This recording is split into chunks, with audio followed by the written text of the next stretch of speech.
So Pasi akakuja stage. Pasi akaingia hapo kwa pulpit akaanza kupreach. So akipreach mind yangu iko tu huyu jamaa lazima ni mwanaume bro. Kwa zile scandal ilikuwa imepiga huyo jamaa.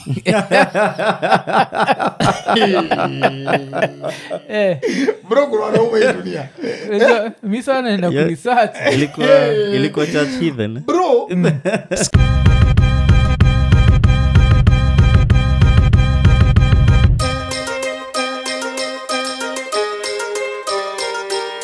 Ekonene. Episode 279 tukisema like, subscribe, hit the notification button, tell a friend to tell a friend, si ndio? Yeah.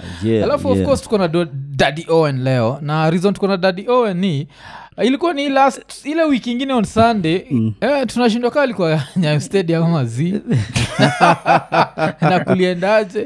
Hiyo ndio swali inasumbua Kenya wengi. Ulikuwa Nyayo Stadium?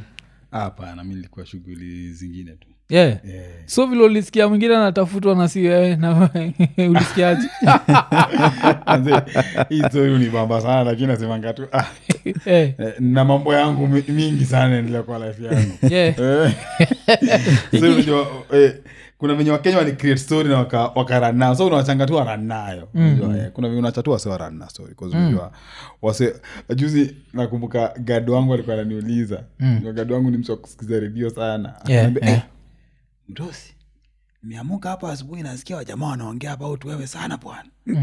Nikashindwa huyu mdosi wangu unanalanga kweli? Venye watu wanaongea kukuhusu kila siku unanalanga kweli? Nikamwambia mimi nalala mazina nalanga na dosi na mbaya sana. Nikasema kai imefikia gari paka kwa worried mazina anaanza ku offer therapy sessions for me. But for me wacha nikwambie kitu moja I think I've been here for so long to know that people must talk about you. Things if whether you do them wataongea. If you don't do them but wataongea. So the most important thing for you when you focus kujua what is the truth and what do you want to, because the worst thing tena sometimes hata kama unajua the truth about it you don't need to talk about it because sometimes your truth again inaweza feed tena the monster and the monster will still come back to eat you. So there sometimes unachana tu na it mean that hata kama uko na truth yako inakuchoma aje unafeel lazima uitoe. Sometimes kuna just don't feed the monster. Kuna ile story inasemanga a boy who cried a wolf. A boy who cried wolf. Alikuwa na kila siku anaambia villagers bana, hey bana, wolf imekuja imeshika sheep yangu. But you know sometimes there are things you just don't do. In such situations musema tu the best thing to do ni kunyamaza, kuride na hiyo venye inaendelea watu wanasema we ride nayo we fanya job zako, but at the end of the day you know what is your truth and what really matters. And the truth sometimes si lazima ukuje uiseme. Tunajua watu wasemanga kama ndio ukweli yako si useme. I'm just like there are some truths si lazima useme because pia you can say the truth about it take a different twist that eventually you'll fail to control the monster. It will become stronger than you and just eat you. Okay. So lakini sasa swali lazima tuulize. Mimi nishakwambia. Najua swali linakuleta. Kushaikuwa na kitu hapa katikati ama ni watu tu walikama up na story? Mshai at least. Mimi nasema aje sasa unajua kuna msema kuna vitu zingine do you even need to discuss about it because unajua tuna discuss more about and you know kitu musema sometimes if it's no matter last time niliambia there are things I can't talk about my ex because she's not here. You understand because I can't never sema statement itabidi lazima yakwe hapa tena I defend your statement ama akubali ama katae. So instead of kupeleka to your direction ikwe mimi nimesema hivi mtu aitwisa aseme alisema hivi then wacha tusikie atasemaje. So when the family friend ama zila let's not tell the story don't come like cause you are close or at least from the outside you are close. So mlikamkujua naje? Ilikuwa ni ile alikujua through your philanthropy? Ni to a philanthropy na me being a gospel musician and that's it. Mkajuana.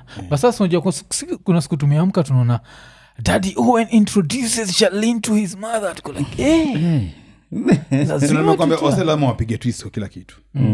na tu si unajua mtu anasema anything that they want to say whether mi kuna zingine musoma wengine wanakuanga right wengine wako wrong but sometimes they just like inakuasha unajua kuna kitu inakuashanga hapo kuna feel wacha niseme ukweli yangu but wisdom calls for inakwambia tu ulenge tu vitu zingine si important because even your truth it will still be declared a lie or even something that you're lying someone can still declare it as truth hata sayara tu kwangu na feel tu is sorry if you ask me let it just die a natural death imefika point now it just have time yake let it die a natural death okay but the last thing nenda kuuliza concern story ni ushaendaga dinner state house ili ukamit president because not on a lover level just on like unachiki mnawak na daughter iko out there doing her dad's work unadu philanthropy unadu like one of the best things unazafanyia humans which is unajua you give them like the gift of working so amjajipata kwa kidina hivi mimi sasa hata niliingia hata before the current regime hizo ni places thank God ashanifungulia njia kuingia such places so just answer your question uko nishaingia azi nauliza saizi kudiscuss philanthropy current regime kudiscuss philanthropy yes hatuja discuss philanthropy sasa unaelewa kwa nini watu wanafikiria si ni mapenzi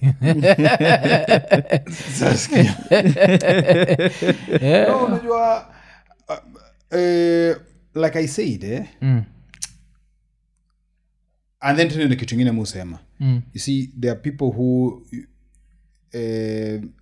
unapata celebrities kuna vitu zenye si joke nazo sana but kuna zingine unaonanga mtu ako na heshima zake au need kuminvolve in just tuko we are good in the circus mtu akupeleka kama wewe ni simba wa circus ukiona mtu huwezi mkula wewe ni simba wa circus unaweza kuona binadamu every day but kama wewe si simba wa circus you don't like chukua so the best thing musema you should not involve everyone in your circus because sisi kama watu kwa media and all that tunajipata it's our circus we can play around it today tunasema hii to joke around it tomorrow but kuna mtu mwingine not everything they can take it as light as the way wewe mwenyewe unaweza ichukua light because wewe umezoea mimi nimezoea mimi abini 20 years whatever people say wanasemanga jamaa hata aoni hana macho sijui nini unajua zote nimesikia so for me I can take it but someone else you never know they can take the same punch na yenyewe unaweza chukua okay but still lazima jo to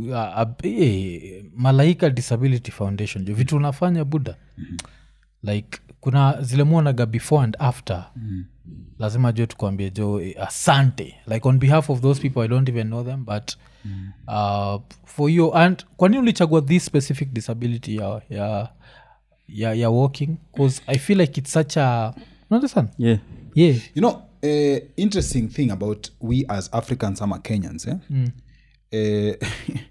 wacha ndenda kwa Bible kidogo kuna wakati Christ alikuwa ana perform miracles alafu ikafika mahali sana za kupigia watu speech wasoko hapana bana tunakuwa na miracle wewe piga miracle sisi tumezoea miracle wewe kuja tupigie ma miracle hapa so going back to my point is there are some things you can do to someone we live in a generation whereby is like seeing is believing you understand seeing is believing yani msana believe lazima uniambie msana ametoka hapa ndio huyu hapa if you don't show us how it may happen guys tend not to believe whatever you're trying to say so physical disability iko na hiyo aspect ya this guy was not walking now he or she is walking so iko na hiyo ni kama a great testament to it na pia iko na hiyo visibility to a level whereby it's easy to convince someone let's support this person because hako hivi and then I'll come back after 6 months naoneshe hivi ndo yuko you understand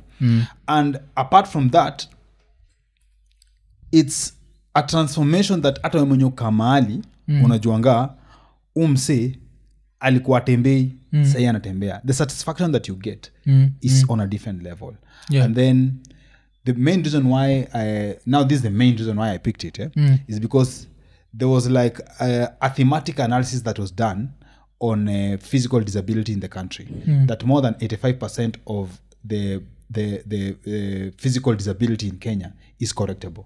But so many people didn't know about that. So you see, if something is correctable, inamaanisha it's so easy for you to make sure that transformation is seen by so many people. And the issue was not at money per se, because kitambo nilikuwa nafikiria ni chapa ndio inafanya hazifanyiki.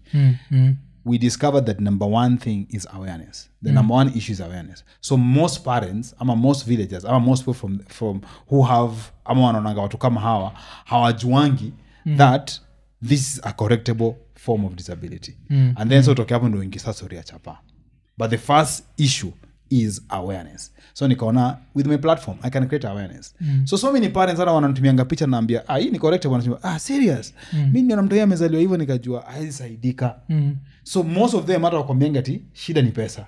Wengi wanakwambianga tu mimi niliona hivyo nikaona maybe alafu nikiuliza watu wanasema nimerogwa, those stories and then wengi wanasemanga mimi niliona nimezaa mtoto kilema nikajua tu huyu atakuwa hivi maisha yake yote. So the first nini mimi utaka ulikuwa ni awareness.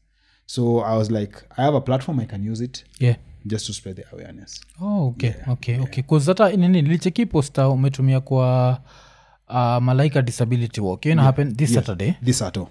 And I was looking at the before and after, and I'm wondering, like, come to slantivo, how do they end up straight? Like, nini wage slant? Like na huko umetumia kwa poster.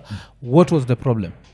So, kuna so many conditions that watu wakiona. Number one, from my experience with the parents, wanakwambianga, mtu akizaliwa kuna so many milestones, So there are milestones that watoiwa wengine uchelewa kufika. Alafu mama instead of kwenda hosi, the first thing anaulizanga tu wenzake anaambia huyu ni kijana hajatembea. Kijana anachelewanga, atatembea tu lakini itafika wakati wake, ngojea tu. So the mama anangojea anashinda mtoi, nothing changes. But you see, during that time is when so many things are developing. And inakwanga very hard now correct. So during that time the bones are really developing. So if kuna any form of deformity, say inazidi kijideform. So there are so many conditions that are bone related. Things like clubfoot. There's extreme clubfoot. Things like there's another condition called windswept. These are conditions that ni bone venye ina deform, inachukua form yake, na the more inachukua hiyo form itabaki hivyo. So mtu akishafika age fulani need casting. Unajua akiwa myanga ni tu casting. You just do casting na hiyo bone ina form according when you may cast. But the more they grow and become older, now ata need surgery.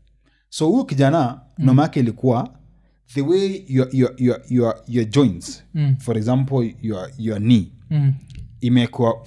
imejengwa inafaa hii side ikuwe mbele, yake ilikuwa inakuwa nyuma.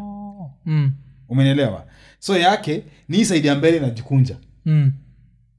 Si side ya nyuma. Unajua wewe side yako nyuma ndio inajikunja. Sasa yake ni side ya mbele. Sasa hii side iko huku na hii side iko huku.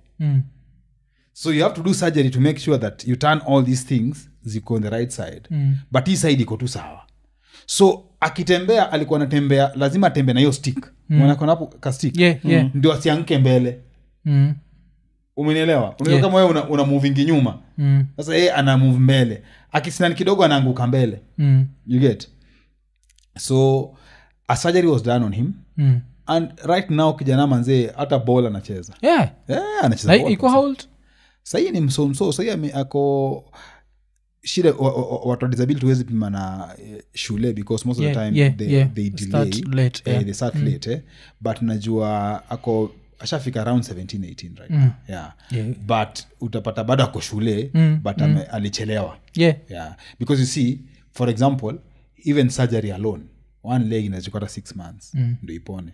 Tunakuja mfanye surgery another leg. So unapata so kama hii ni mgongo moja zote mbili.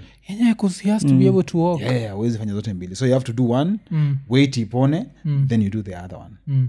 So the biggest challenge tuna face ni recurrence. Recurrence is not because of the procedure, but because of the guardians who are at home they don't follow the instructions.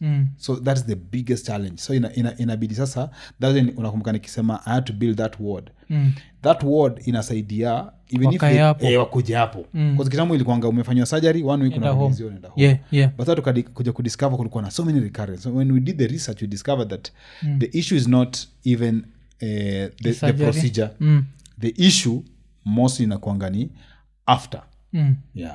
Venye walikuwa taken care of after, unapata mother kushughulika kumake sure hiyo casting iko ama mtoi, cause unajua mtoi ni mtoi, anda kucheza. Another thing nime notice imeshinda ikinisumbua sana, I think since last year September, I've been getting so many requests of kids who miguu zao zimekuwa amputated, and out of all those cases around 90% is through cancer. So I don't understand why. I don't understand mbona kumekuwa na hiyo like the surge ya cancer na kwanza ya miguu, bones and all that in Kenya. And mostly they are kids. So hizo cases last year September hapo ni get so many cases. Like right now if I go back to my records utapata niko na more than 20 kids wanataka prosthetic limbs. Na hao ndio wamenitafuta, so you can imagine wenye wanatafuta. Mimi usema example mujipea hivyo, nasema if our 20 wamenitafuta, you can imagine the whole country kuna ni wengi sana. Na wengi wanataka tu prosthetic limb, but you know how the prosthesis vinyokuwa very expensive. Kupata hizo kwa kuna different types of prosthesis. Kuna zingine za kusaidia tu kwa stable, kuna zingine za kusaidia kuwalk, na pia kuwalk unajua ni process. So hiyo ndio kazi tunajaribu kufanya, kusaidia tu watoi. And I believe kuna mtoi wa kwanza nilifanyanga niko na change ya life yake, alikuwa kwa wheelchair, akatoka sasa anaishi full life kama mwingine. Ikanipatia encouragement, nikajiambia unajua ni generation umechange. Hii ni generation mzima, yani unajua mtoi atagrow, atakuonyesha picha zake akiwa mtoi, atakuwa naamini. Because wengine kuna wengine paka mimi hujua paka anasema hata u forget walikuwa na condition, because walipona. Unajua mtoi anapona na anasonga na anaenda. So unless now aonyeshe picha ambayo ulizaliwa with this condition and this how you are. But that's what we do in our foundation. Okay. Na sasa ukitaka kusupport hii disability work Sato so tunafanya disability work this at Malaika disability work. Itakuwa pale Kani from around 8 am because tunatanga asubuhi, and then tunaifanya paka around 1 or 2. So ni kuwalk from where to where? Asa umezo swali fiti sana. Hiyo ndio ilikuwa challenge because sisi tuko tunaenda kutembea kama 5 kilometers. But of course National Council, you know, there's a body that takes care of the people with disability in the country, the National Council for Persons with Disability. Tukahave now a meeting, wakatuambia 5 kilometers is too much. Okay. Kuna watu wako kwa wheelchair, kuna kutembea na crutches, kuna watu kutembea anga chini kama ule msanto babushka best yangu sana. So watu kama hao ukiwapatia 5 kilometers it's a torture to them. So there are so many, alafu kuna watu wa blind, na unajua everyone wants to participate. Hakuna mtu anasema ati hawa watafika hapa because ukishafanya hivyo hiyo ni discrimination. Na ni walk yao. So in a nutshell tukasema tutaipunguza to only 2 kilometers. Just to make sure that everyone participates and everyone is given good time. So tunapea 2 hours.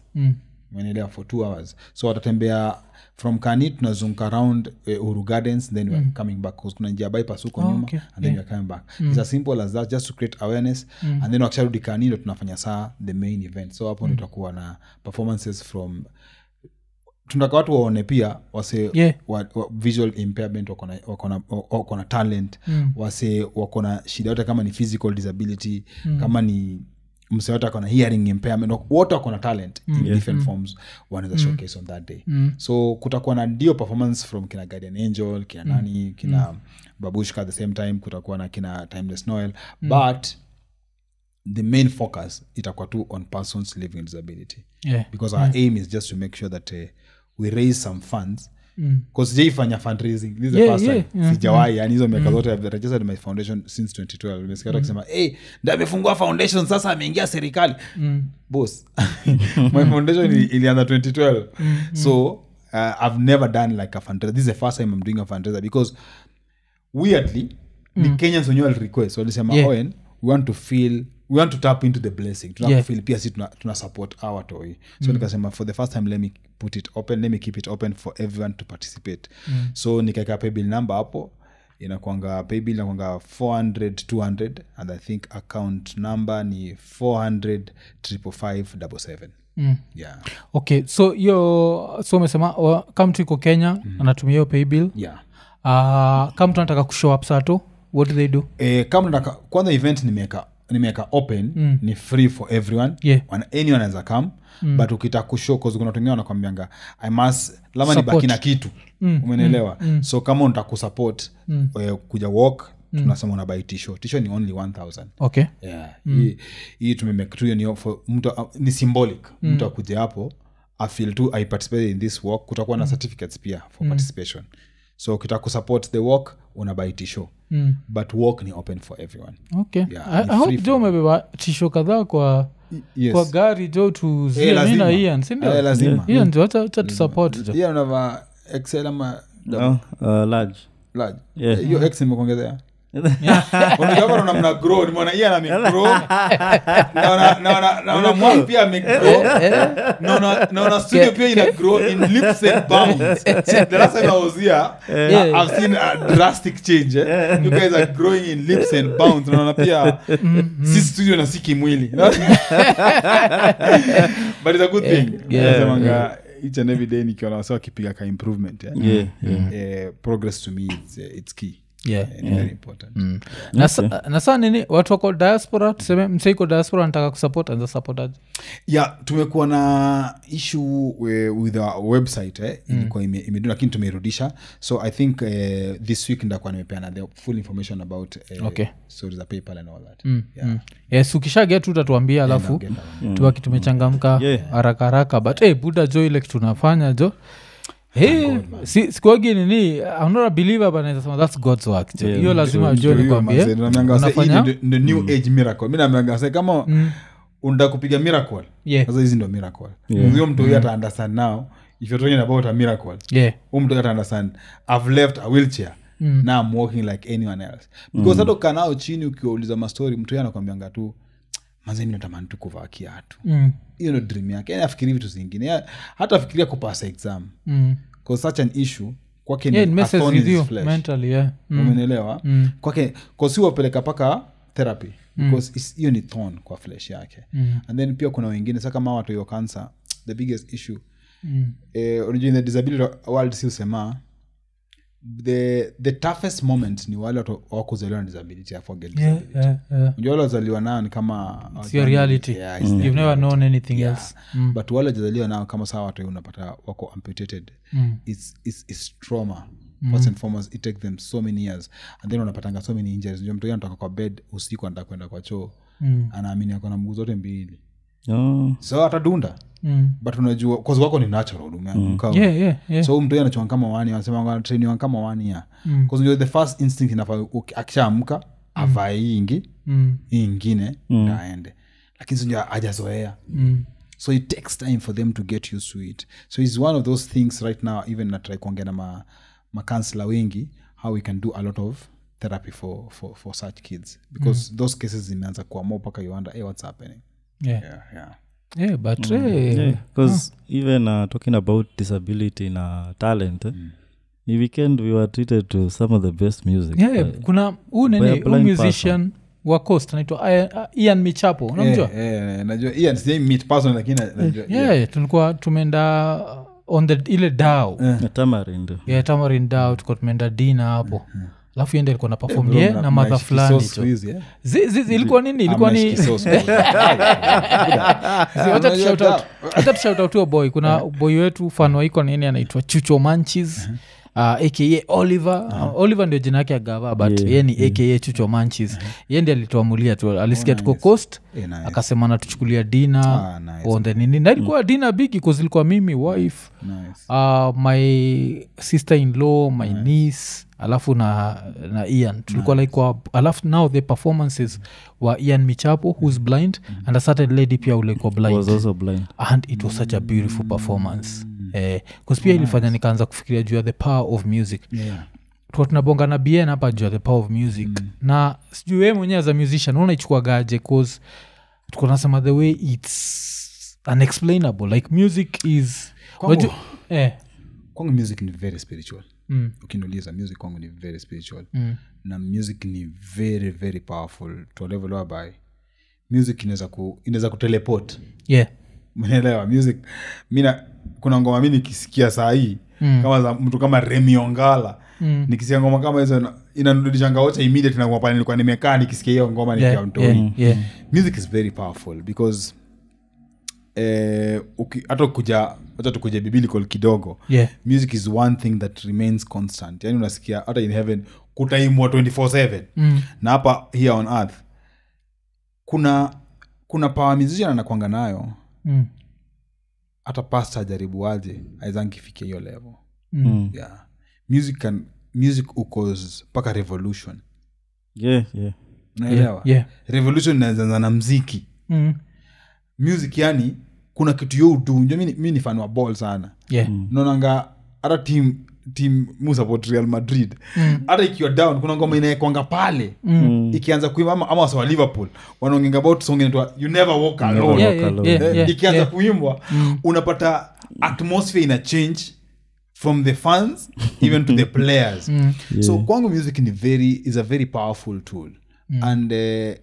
And mi kwangu nimeitumia to a level whereby apart from just being a musician nimeipiga ma extension kadhaa ndonga zaidi ya muziki. Yani nimeipiga some extensions to it but the source kwangu kwa muziki. So music is powerful. Na Ian watu wenye unashindwanga what more can you do man? What more can you do to support them and because hata a keyboard you wouldn't know is blind by the way. Sinakwambia huwezi jua. Niko naambia Ian naongelea siku nikikwambia like for very many times nimeenda places and I never feel guilty for not tipping ama not having cash. But hiyo siku nilisikia vibaya cause nilikuwa na feel like if I'd woken up hiyo siku nikiwa na cash na nitembee tu design ya TZ niweke do kwa shati yake a lot of people would have followed. TZ unajua nakuwaga nayo design ya tipping. Unapata kala mseka una perform TZ. No, hata Africa ni more African. Weirdly, I just find that culture in Kenya ndo haiko. But more African countries, mimi nisha perform hizo countries zote. Rwanda, wapi unaenda huko. Wasa kuna hiyo culture. Wako na hiyo culture yani hata ukienda hata Nigeria, unaona Nigeria hata msee anapigwa na pesa yani madharau like yani unaelewa. I think that culture is just not in Kenya. But other African countries, but it's good to karibu na sisi. Tuilete karibu.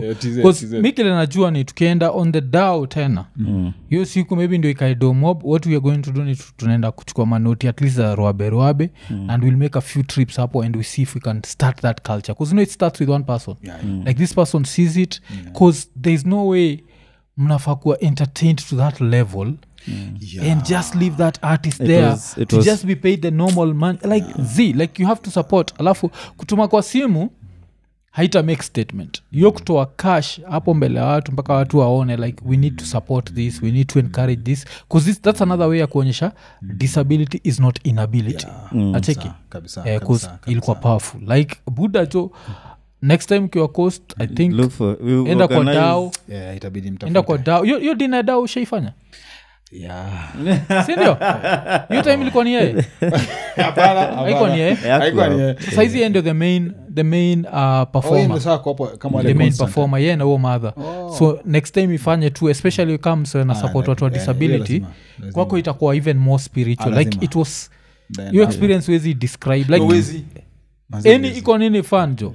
Tamarind DAO and we are doing it for Ian Michapo yani and the lady I don't know what her name was. The name hakusema but she could also sing.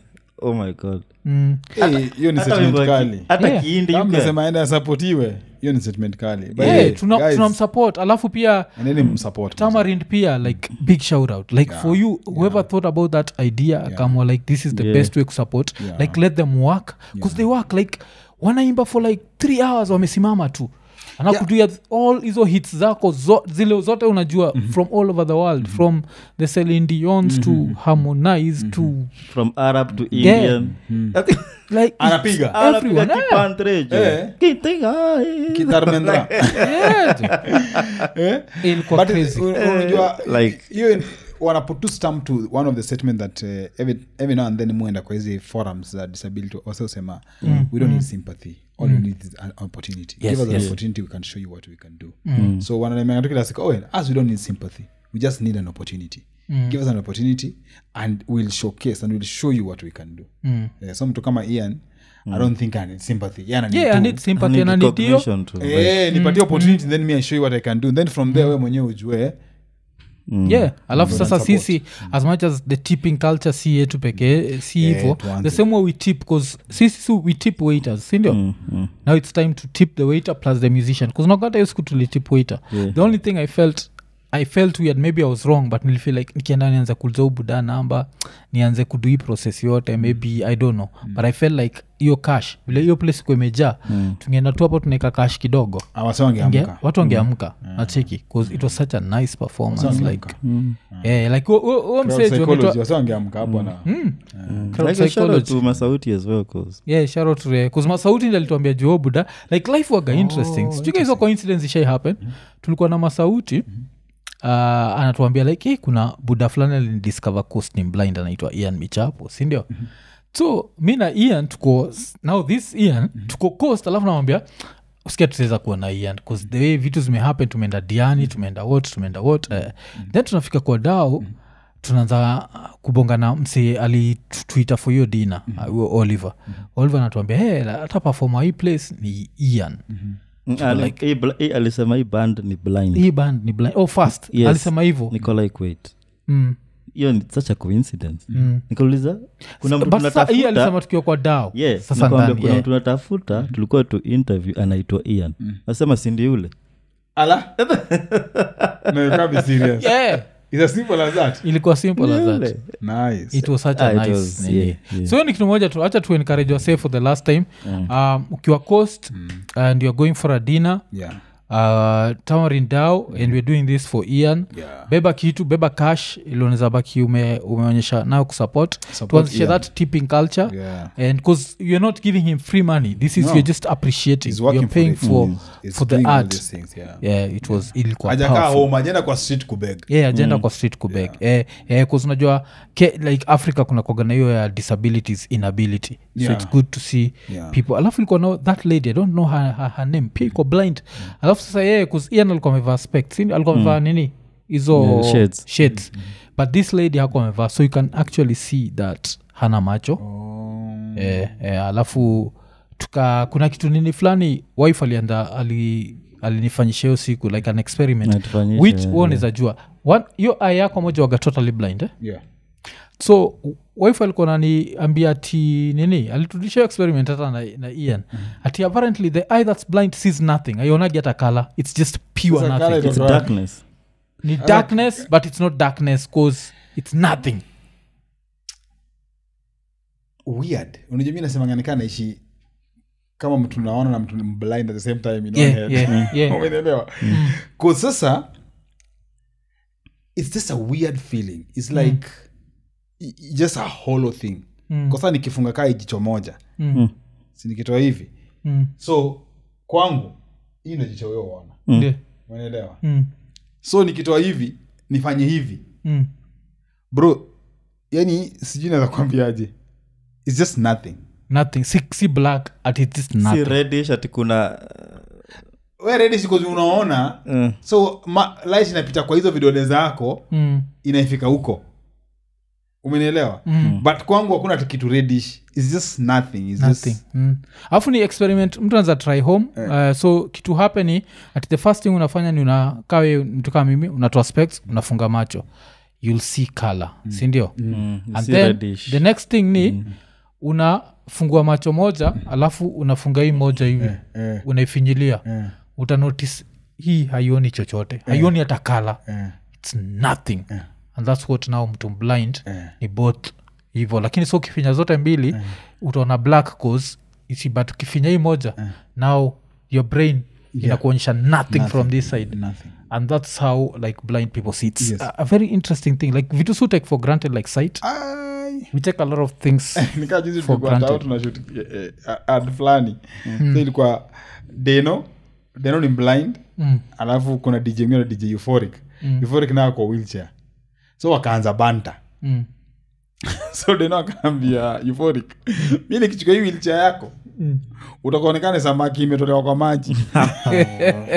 Euphoric anamuuliza sasa ukichukua utaenda nao wapi? Kwa sababu wewe songa nao mbele. Mimi labda nichukue macho zangu nikuonyesha pale unafaa kuenda. Lakini the most funny thing ni wasawa za Deno kwa nini una fishi iko kwa maji. So Deno ananiambia for them they just relate the story that Sue sema and I believe even though you behave. So Deno nikamuuliza Deno ni mari ulichaguaje dem bana kwa hiyo si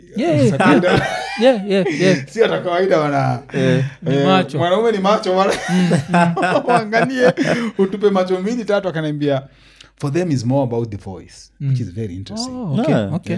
Akaniambia kwangu akaniambia mimi specifically pia tukiwa shule huko Thika School for the Blind walikuwa wanaongea wanasema kuna kasauti dem ataongea utasikia mwili yote jo kuna kasauti kanatoka ngaibu nasikia shivers huyo ndo mimi nataka so nikasema it's interesting that tunaishi in different worlds na kuna vitu zingine ni kama more of it's a narrative umejengea ukabili that's how it should be so mtu kama Deno it doesn't matter ati dem anakaaje for him ni hiyo sauti na it's enough so I think pia si tunaona maybe tuko na vitu zingine different si uangalia but kuna narrative tu moja tumekuwa in bracket tushaamua ino narrative lazima dem akaa hivi na akaa hivi but pengine utapata wewe unapenda vitu different wewe unapenda vitu different cause nakumbuka kuna wakati nilikuwa na dem fulani manze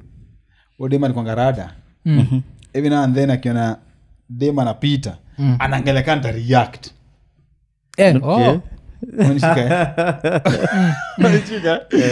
so alafu alikuwa na drama manze kila saa mbona angalia yote mniko zile za okay so akikam nifunge macho ama nifanyaje sasa amekaa na pengine unajua mistake moja si ufanya machalini dema na kusetting hapa anakuambia so what do you like in a chick bro wewe na kera yako ushasema hapo venye unapenda dema na ushataja menu bro ushataja menu a 4 page from starter course to dessert bana si usahau ni udema atakonga rada every now and then mkingia place akiona your type akiona your type akiona tu your type anafikiria wewe sasa wewe uko rada but you know your type inaweza kuja in different forms sijui nakwambiaje inaweza kuja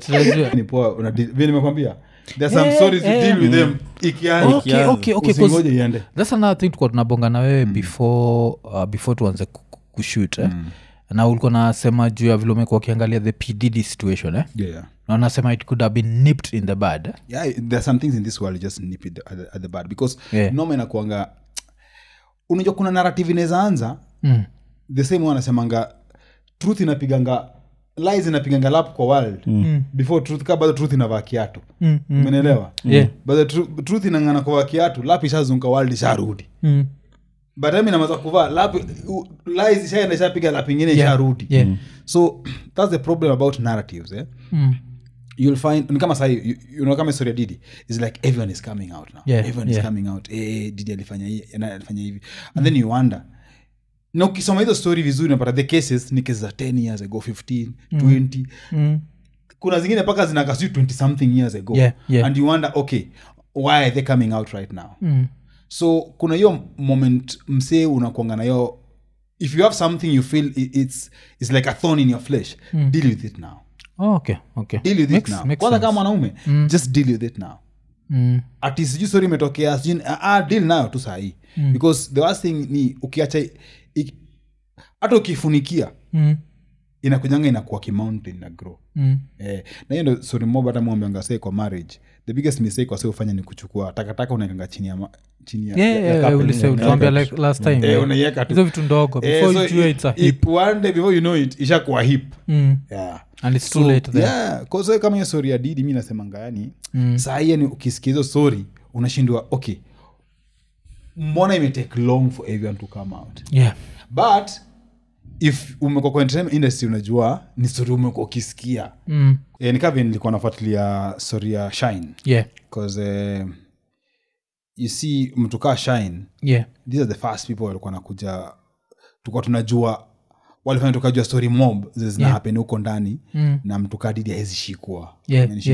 And by the virtue aliamua ku do time ilikuwa so hard watu ku understand why would you decide when you do time yet kuna the real culprit who's ako scot free. Umeelewa? But you see in life si kila mtu atakuwa Shine kwa life yako. Si kila mtu anaweza kuwa Shine. Yeah, Not very few anaweza kuwa Shine. Cause kwa watu wajui story ya Shine alikuwa involved in a club shooting masaiza New York, si ndio? Hiyo time ilikuwa Sean Combs aka P Diddy alikuwa na date Jennifer Lopez. Walikuwa kwa club, shot ikakuwa shot in the air. Baadaye Shine akakuwa convicted for assault and reckless endangerment cause apparently alishoot in the air.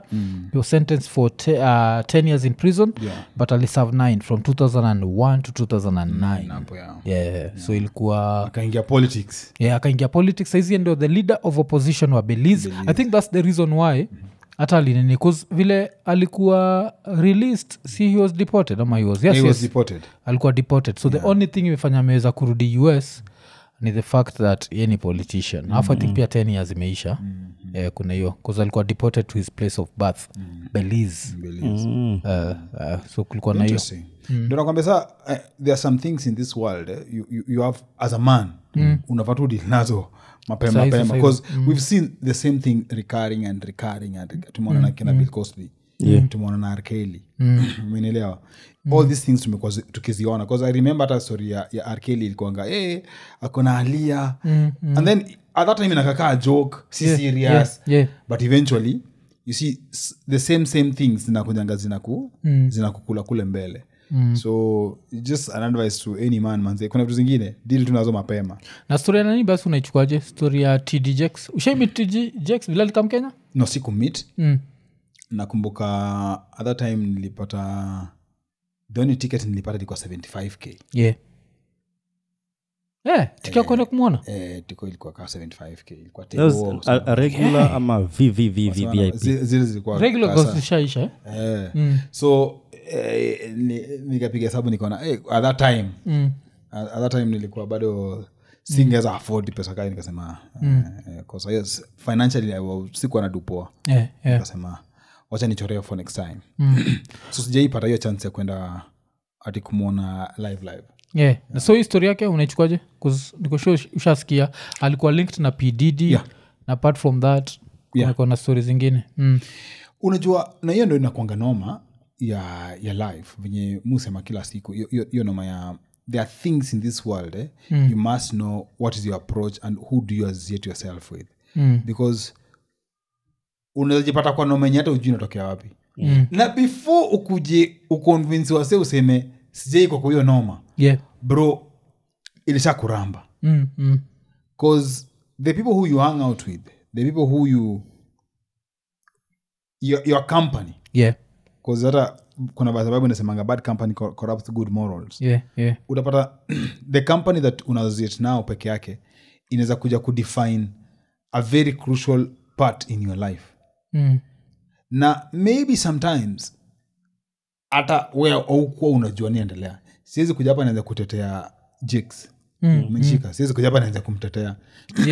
But it's an example of now ukisikia story ya upande wa Jakes na ukisikia story ya wase. So him anasema he's just a friend to Diddy. You understand? Na wase wanajua Diddy wanajua for you to become a friend with Diddy you must ride the same way na Diddy.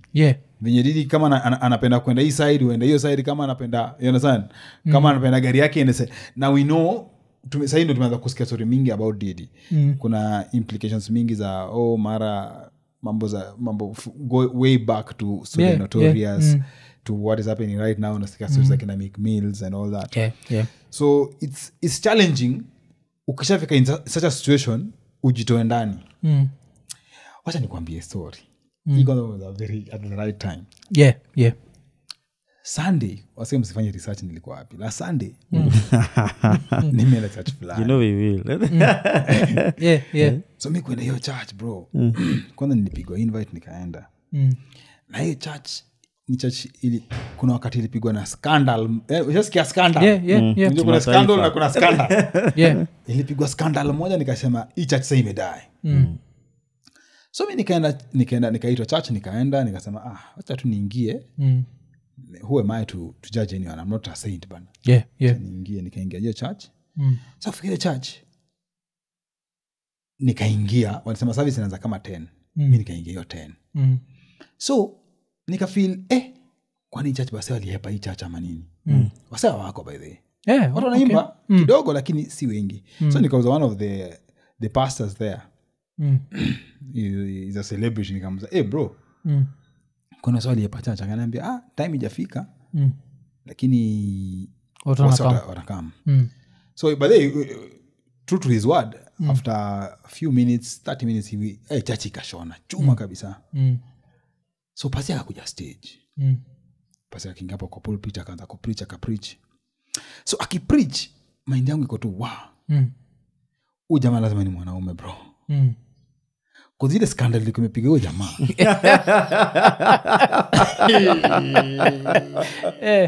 Bro kuna wanaume hii dunia. Mimi sana naenda kuresearch. Ilikuwa church heathen. Bro, scandal liko imepiga ule jamaa, mimi nilikuwa najua kwa mimi ningeenda pale Shisiru pale Ocha. Nianze tu kulima niache hata kuonekana kwa video utainiona. Mzee aliingia na anapiga word. Na anapiga word manze. Na pale mbele bedhe kuna the who is who in this country. Nikaangalia hivi nikasema I think he word lazima uko tu. Huyo msali alifundisha vitu mingi. Yeah. Just be a man. No matter what you face, no matter which tragedies, no matter because it is scandal bro. Yeah. Hiyo text ni rumor. Yeah. Ilikuwa bro ilikuwa ni scandal mpaka kuna supporting documents. Supporting documents bro. Okay. Na mse yani nikasema mimi nikajiambia mimi kwangu huo pasi kama kuna pasi na respect ni huyo jamaa sasa. Huyo jamaa na respect mbaya. Yani na respect to another level. Ule jamaa ni mwanaume. You need to be a man. Take it in. Unipiga mistake, ukafumble, ukangangana nayo. Kwanza amejenga church, imejengwa sasa. Ni church sasa imejengwa na iko chuma. Na iko chuma. Na unajua anapiga word. He's very persistent.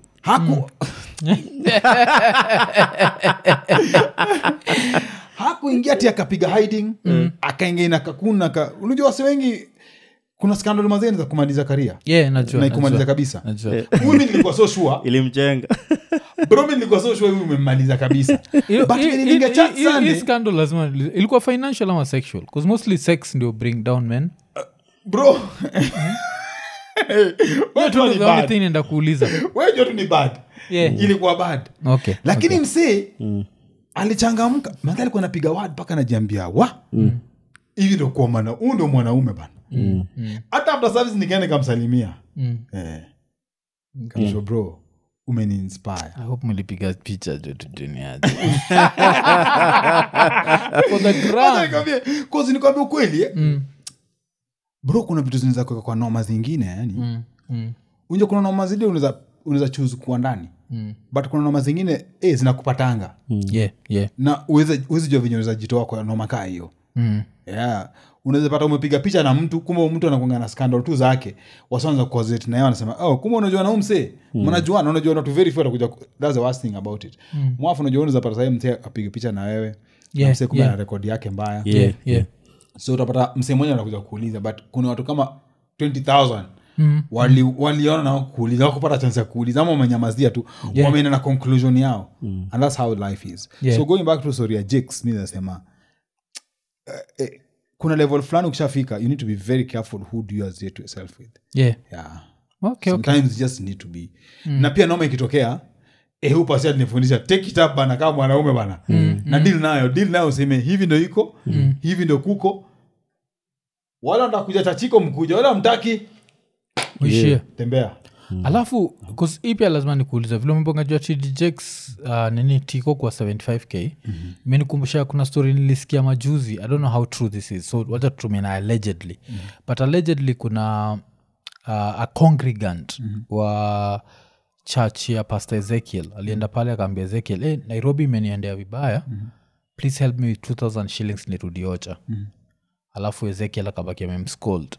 Hizi zote tunasema ni allegedly akasema vile that you have 2 hands, you have 2 legs ende ufanye kazi sikupati hata shilingi. If this is true, how would you take it? Like this is after Ezekiel kusemekana ali contribute $100,000 to Benny Hinn. It's a catch-22. Why am I saying that? Because yeah I've been in such situations whereby kuna makoni mimi najua tu. Yes. Na unapata msee ni koni unajua kuna ngango aliniambianga sikuzi mtu wale sai mtu atakoni 1 million. Yeah. Atakoni 2,000 sijui unaelewa kuna zile kuna watu wanakanga hivi chini kuna kwanza madem na wako notorious kwa hii situation. Yeah. Wanaongana ile send to many.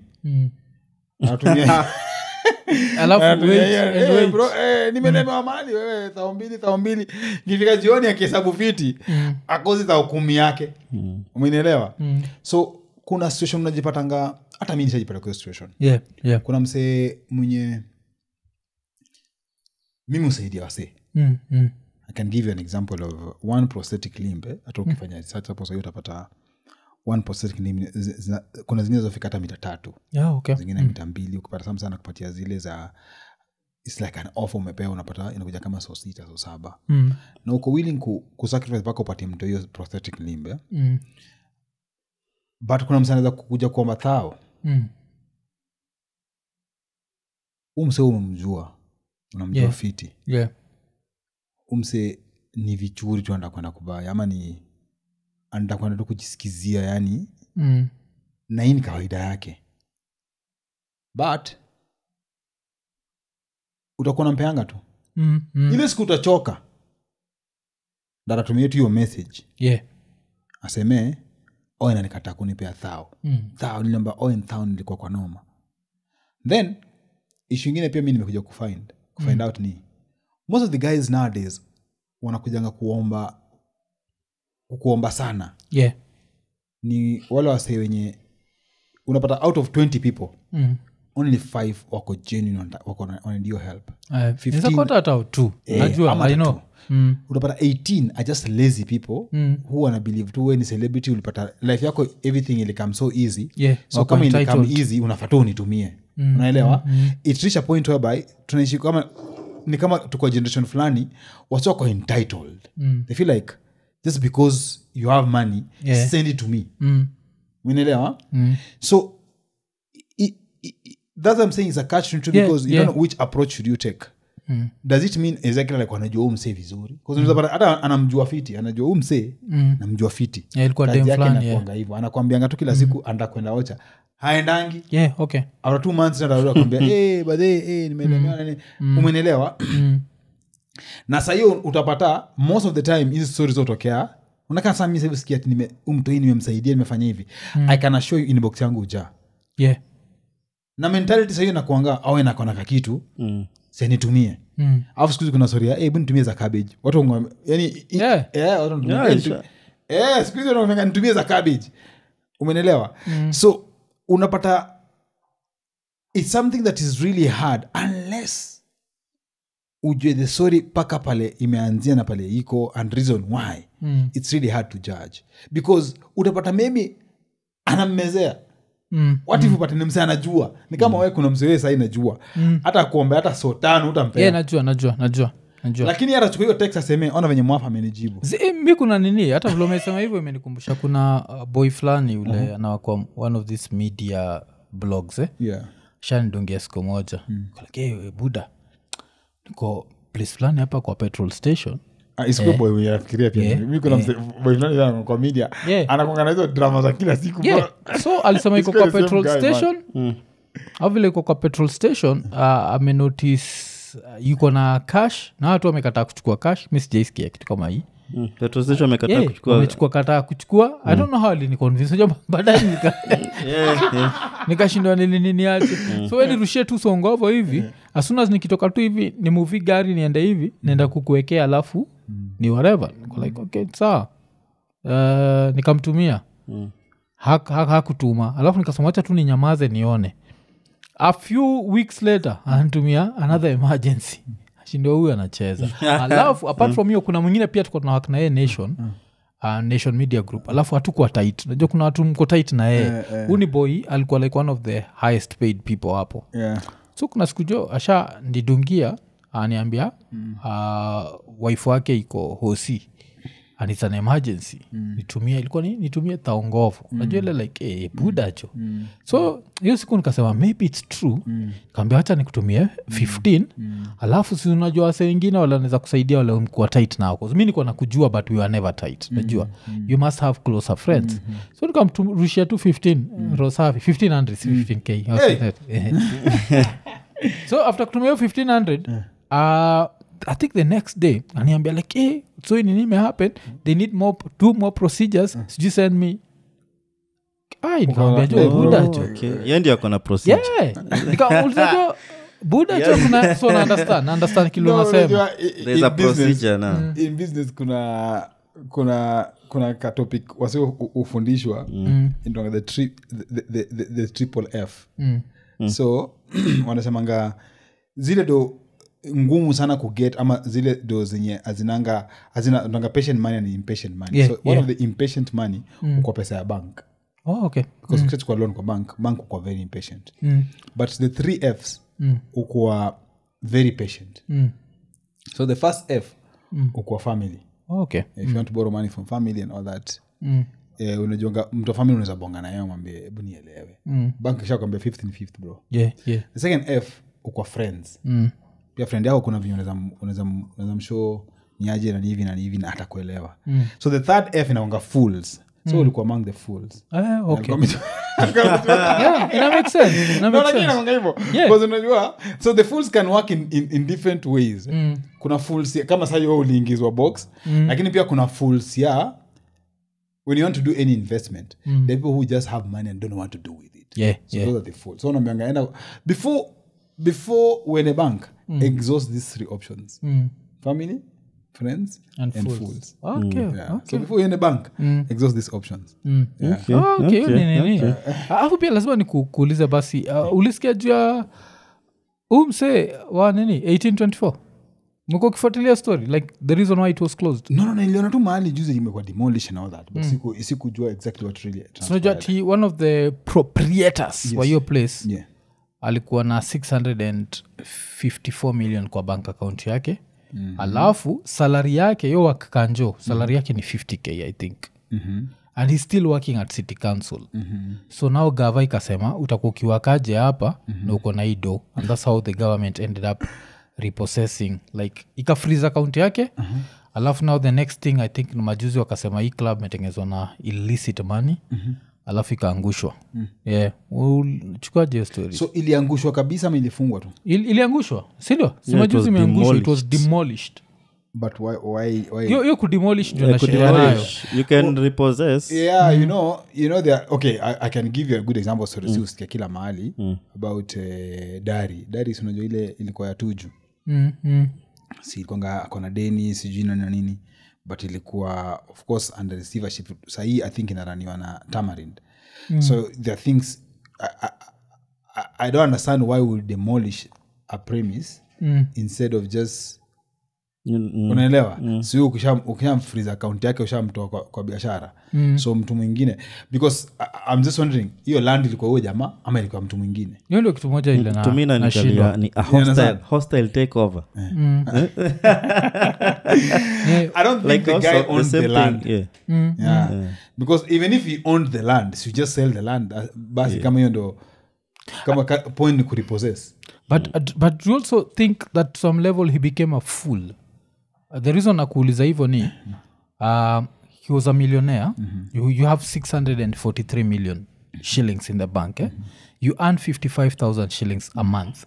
You're still doing this job, because I know a lot of people will quit jobs zao zile low paying and then they go into business in quotes, because then they can justify mi uza. But kama unaendaga every day you go ku earn 55,000 and you are working in an office where it's easy to get corruption ama to benefit from corruption, so you're exposing yourself to, because nikuwa make mistake, he was earning 55,000 na wali freeze 643 million zake, na sama me lose pia club.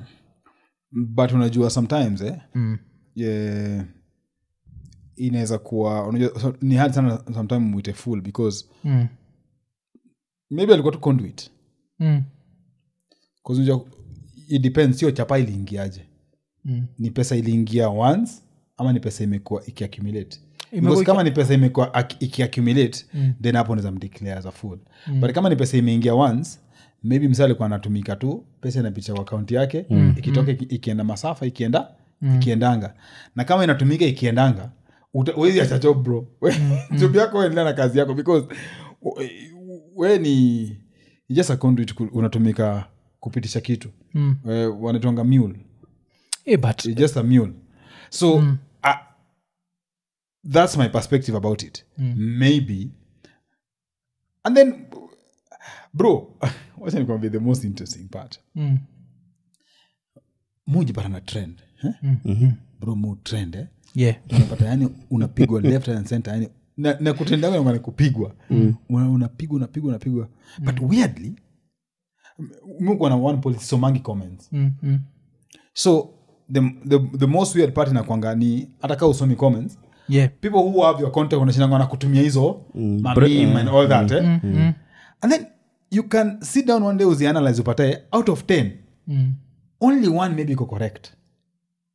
So once you're in the limelight ama uko in such a position, just know kuna story mobs will take a different direction ama tano unashindwa hii story imetokea wapi. So hizo numbers ukiniuliza, there must be a number that is very way off. Yeah. The 625 or the 55.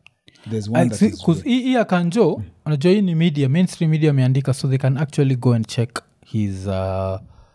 his account so hii ndio kinasemekana. Hakuna mainstream media shaandika story yangu mpaka naisoma hivi nashindwa huyu ni mimi story ngapi zangu mainstream media imeandika mpaka nashindwa I think unijua alifikishwa kotini. Okay. Alifikishwa kotini. Okay. So the anti-corruption division of the High Court in Nairobi ili freeze 11 bank accounts za Mr. Kanani and his family. Sindio? And out of this, then they've barred him and his family from disposing of 2 Mercedes-Benz vehicles. Sindio? So every end month, Mr. Kanani receives 55,866 shillings as his salary from City Hall. But apart from this, he owns a townhouse in Phenom Estate, Langata, a residential and rental property in Busia, an apartment in Langata's NHC, an apartment in Kahawa. Watu wake wawili wale wako underage, wako na each yuko na 3.56 in their account, 3.56 million. So nachiki like this such a big footprint. Is there a declaration that he used to go to the office every day?